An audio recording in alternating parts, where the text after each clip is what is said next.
আসসালামু আলাইকুম এভরিওয়ান। আজকে আমি চলে এসেছি ঠাকুরগাঁও রানী সাঙ্কেল রাজা টঙ্কনাথের রাজবাড়িতে। আগেও বেশ কয়েকবার এখানে এসেছিলাম।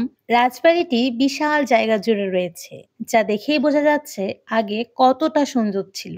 কিন্তু যত্নের অভাবে এত সুন্দর রাজবাড়িটি এখন তার জৌলস একদমই হারিয়ে ফেলছে। পুরো রাজবাড়িটি এখন ধ্বংসপ্রাপ্ত।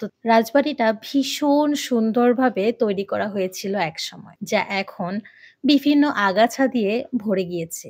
আগে এই রাজবাড়িতে বিভিন্ন রাজাদের যাতায়াত ছিল, কিন্তু এখন পোকামাকড়দের যাতায়াত চলছে। রাজবাড়ির ভিতরটায় একদমই গা ছমছম পরিবেশ।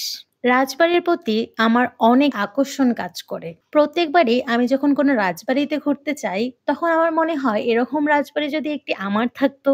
আপনারা যারা ঠাকুরগাঁয়ে যাবেন, তারা অবশ্যই রাজা টঙ্কনাথের রাজবাড়িটি একবার দেখে আসবেন। আল্লাহ হাফেজ।